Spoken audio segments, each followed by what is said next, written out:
आज गुजरात और केकेआर का मैच तो बारिश की वजह से अबेंडन हो गया। और इसकी वजह से क्या हुआ कि केकेआर के तो 19 पॉइंट्स हो गए और अब वो तो क्लियर कट वो तो अब पहुंच ही गई है और मोस्ट प्रोबेबली वो 1 और 2 में ही रहेगी जब तक कि राजस्थान रॉयल्स अपने बाकी दोनों मैचेस ना जीत जाए। लेकिन राजस्थान रॉयल्स के साथ अब ये प्रॉब्लम हो गई है कि वो बटलर चला गया है। हालांकि बटलर ने इस बार वो 2 सेंचुरी के अलावा कुछ ज्यादा कुछ किया नहीं है, लेकिन फिर भी बटलर तो बटलर ही है। बटलर कुछ भी कर सकता था और खासतौर पे क्रंच मैचेस में आप ऐसे बड़े प्लेयर से उम्मीद करते हैं कि वो परफॉर्म करें, तो अब उसकी वजह से राजस्थान को काफी डेंट लगेगा। और ये आज का मैच अबेंडन होने की वजह से क्या हुआ कि हमको थोड़ा सा ब्रीदिंग टाइम मिला, तो हम ये सोचते हैं कि चलिए आज हम ये देखते हैं कि बाकी अब जो टीमें हैं इनमें से प्लेऑफ की दावेदार कौन कौन है और किस किस की क्या सिचुएशन है। तो अब जैसे ये देखें हम कि सबसे पहले देखिए कौन कौन सी टीमें हैं। तो एक तो आरसीबी है, सीएसके है, राजस्थान रॉयल्स है, एसआरएच है, एलएसजी है और डीसी है।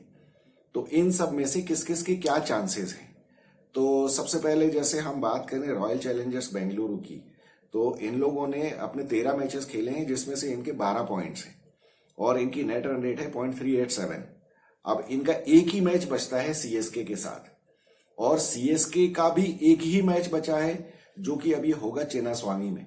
और चेन्नास्वामी में जब ये होगा तो अब जैसे लास्ट मैच जो इनका दिल्ली के साथ हुआ था आरसीबी का चेन्नास्वामी में, उसमें ड्यू बिल्कुल नहीं गिरी थी। अगर ड्यू नहीं गिरती है तो काफी फेयर मैच होगा, और अगर ड्यू गिरती है तो फिर तो ऑब्वियसली बाद में बैटिंग करने वाले टीम को फायदा होने वाला है। उस केस में यह होगा कि टॉस बहुत इंपॉर्टेंट हो जाएगा, लेकिन अब उसके ऊपर तो किसी का कंट्रोल नहीं है। दूसरी बात यह है कि आरसीबी कंटिन्यूअसली अपने 4-5 मैच जीतती हुई 5 मैच जीत के आई है, तो वो बहुत ही ज्यादा हाई स्पिरिट में होंगे। और सीएसके का ऐसा है कि सीएसके क्रंच मैचेस बड़े अच्छे खेलते हैं, तो सीएसके ने भी अभी वो गलती जो अजिंक्य रहाणे को खिलाने की थी वो अब उन्होंने पिछले मैच में नहीं की, रेक्टिफाई कर लिया है उसको। हालांकि उनकी बॉलिंग काफी कमजोर है और उसमें भी मुझे लगता है कि तीक्ष्णा से भी इनको पीछा छुड़ाना पड़ेगा। तीक्ष्णा की जगह इनको या तो कोई फास्ट बॉलर खिलाएं, जो कि इनके पास अब कोई बचा ही नहीं है। वो ले दे के एक दीपक चाहर है, वो पता नहीं उसकी क्या फिटनेस है क्या नहीं है, कुछ कहा नहीं जा सकता, क्योंकि अपने दिन पे वो बॉलिंग कर देता है लेकिन उसकी फिटनेस तो होनी चाहिए। दूसरी बात यह है कि अब उनके पास सेंटनर ही बचता है। अब वो सेंटनर को चिन्नास्वामी में खिला के रिस्क लेंगे या नहीं, ये भी देखने वाली बात है। लेकिन फिर भी मुझे लगता है कि given the experience that CSK have of playing knockout matches and crucial matches and with the expertise that they have got in terms of Dhoni's experience, I think CSK have got a clear edge over RCB.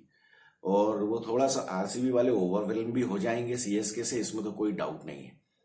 मुझे लगता है कि 55-45 CSK के favour में रहेगा चाहे कुछ भी हो, क्योंकि RCB have got too much to lose, जबकि सीएसके के पास फिर भी, क्योंकि सीएसके के 14 पॉइंट्स हैं, तो सीएसके को अभी उतना ज्यादा डर नहीं है, क्योंकि फिर भी वो बाकी रिजल्ट्स उनके फेवर में जाए। अगर ये मैच हार भी जाते हैं तो एक तो सीएसके के साथ ये है कि आरसीबी उनको 18 या 18 से ज्यादा रनों के अंतर से हराए, पहले तो हराए और उसके बाद मिनिमम 18 के उससे हराएगी, तब सीएसके की नेट रन रेट कम होगी आरसीबी से।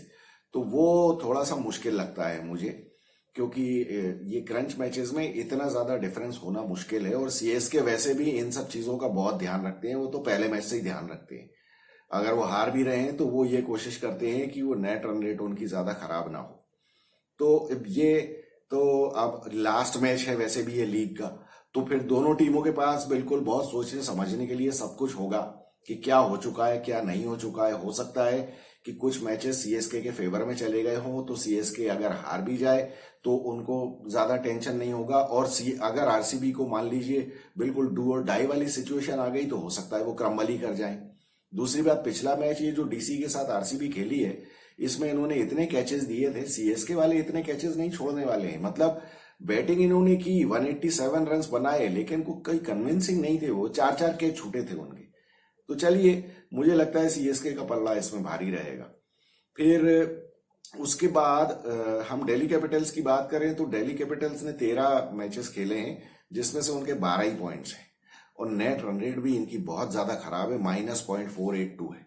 अब इनका एक ही मैच बचता है एलएसजी से, जो एलएसजी इनसे भी ज्यादा खराब सिचुएशन में है। अब एलएसजी की क्या हालत है कि एलएसजी ने 12 ही मैच खेले हैं, लेकिन इनकी नेट रन रेट तो -0.76 है। और इनके अब 2 मैचेस हैं, एक दिल्ली से, दूसरा मुंबई से। अब मुंबई मुझे लगता है कि एलएसजी को बहुत भारी पड़ेगी, वो किसी के भी साथ कैसे ही खेल रही हो, लेकिन ये मुझे लगता है कि एलएसजी को शायद निपटा देंगे। और ये है वानखेड़े में मैच, तो वहां पे अब ये मुझे लगता है कि मुंबई काफी भारी पड़ने वाली है इनके ऊपर। ये मैच इनको बहुत भारी पड़ेगा, और दिल्ली का मैच भी इनको भारी पड़ेगा, क्योंकि वहां ऋषभ पंत वापस आ जाएगा। भले ऋषभ पंत ने कभी कुछ किया हो या नहीं किया हो, लेकिन वो किसी भी मैच में, अब 2-3 मैचेस में तो उसने रन बनाए ना, और अच्छे बनाए। और इन लोगों ने पिछले मैच में गड़बड़ की थी, जो ये बहुत ही ज्यादा गंदी तरीके से खेले थे ये लोग, और फिर कुछ तो इनका ये मिस फॉर्च्यून भी रहा, 2-2 इनके मेन बैट्समैन रन आउट हो गए। तो मुझे लगता है कि ये दोनों ही मैच एलएसजी को भारी पड़ेंगे। मुझे नहीं लगता कि लखनऊ सुपर जायंट्स कुछ कर सकती है।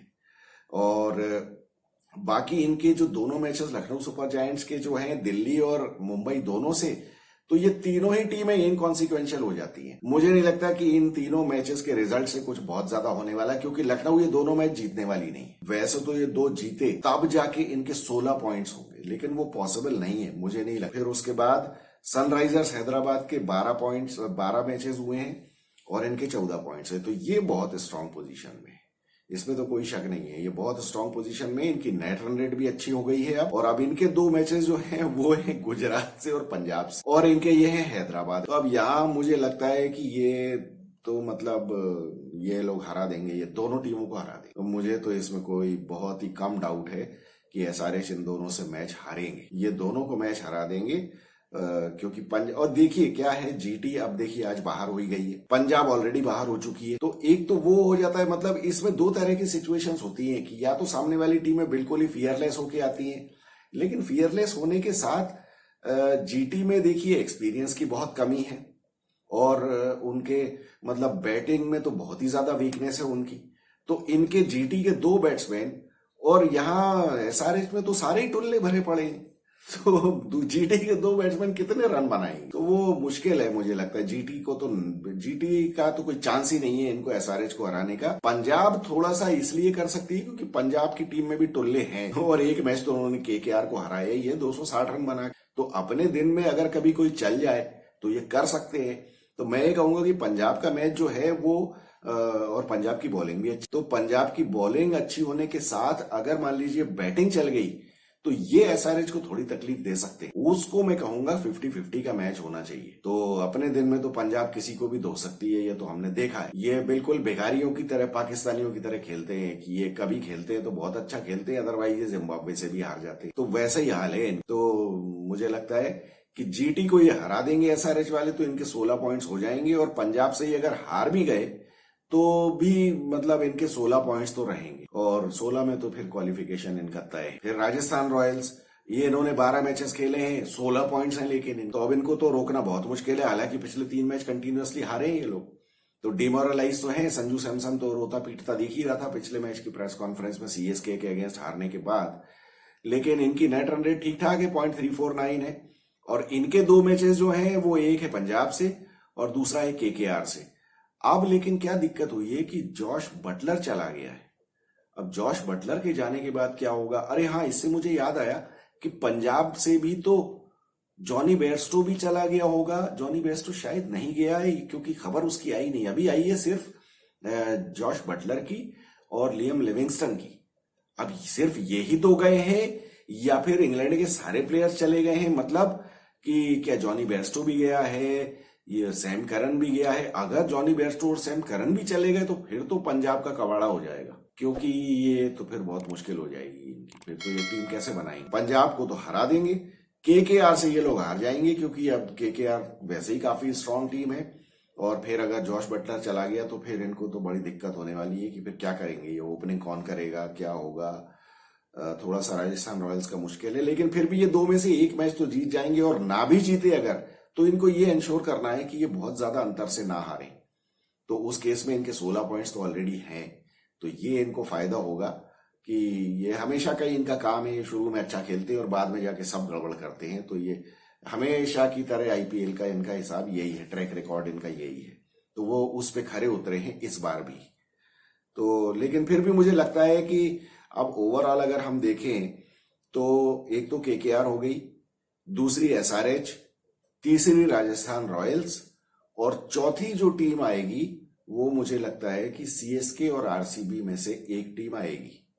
और अब यहां पे सिर्फ ये है कि सीएसके को ये इंश्योर करना है कि पहले तो खैर मैच जीत जाए तो बहुत ही अच्छी बात है, और अगर ना भी जीते तो बहुत बड़े अंतर से ना हारे। तो उस केस में ये होगा कि ये लोग नेट रन रेट के बेसिस पे ये लोग फिर भी ऊपर चले जाएंगे, क्योंकि मतलब ऐसा भी इनके साथ पॉसिबल है कि ये लोग अगर हार गए तो भी इनकी नेट रन रेट के हिसाब से ये 16 पॉइंट के साथ मतलब 14 पॉइंट के साथ भी जा सकते हैं। तो वैसे भी सनराइजर्स हैदराबाद इनके कॉम्पिटिटर नहीं है सीएसके के, इनके कॉम्पिटिटर तो यही लोग हैं, नीचे वाले ही है ना कॉम्पिटिटर। आरसीबी है, दिल्ली है, एलएसजी है, बाकी तो इनसे टीमें जो ऊपर हैं वो तो ऊपर है ही, उनसे तो इनको कोई डर नहीं है। और नीचे से ऊपर कोई इतनी आ जाएगी कि इनको सीएसके की नेट रन रेट को बीट कर दे, वो पॉसिबल मुझे लगता नहीं है। तो इनका थ्रेट सिर्फ आरसीबी ही है कि ये आरसीबी से हारे तो 18 रनों से ज्यादा के अंतर से ना हारे, अदरवाइज आरसीबी ऊपर आए और सीएसके बाहर हो सकते। तो मुझे तो ये लगता है कि अब 4 टीमें यही होंगी, एसआरएच, राजस्थान रॉयल्स, केकेआर और सीएसके मोस्ट प्रोबेबली। बाकी आरसीबी अगर कोई बहुत बड़ा उलट फेर कर दे तो बात अलग है, लेकिन अदरवाइज तो ये 4 फाइनलिस्ट मतलब प्लेऑफ के प्लेयर्स हमको मिलने दिखते हैं, ऐसा लगता है। तो आप लोग बताइए, आप लोगों को अगर ये एनालिसिस पसंद आई हो तो वीडियो को लाइक, शेयर और सब्सक्राइब करिए। और आप लोग बताइए कि आपको क्या लगता है कि इन चारों के अलावा कोई और टीम आ सकती है, या कोई टीम बहुत ही out of the skin perform करके बिल्कुल ही बाहर निकल के आ सकती है, दिल्ली या एलएसजी। लेकिन और तो कोई बचती भी नहीं, कोई तो और फ्रेम में है ही नहीं, लखनऊ और दिल्ली, आरसीबी। तो अब इनमें से कौन सी टीम आपको लगता है कि आ सकती है, या क्या सीएसके के प्लेऑफ में ना पहुंचने की पॉसिबिलिटी भी है क्या? I look forward to hearing from you. I am Vikas Saxena, the biased analyst. Thank you so much.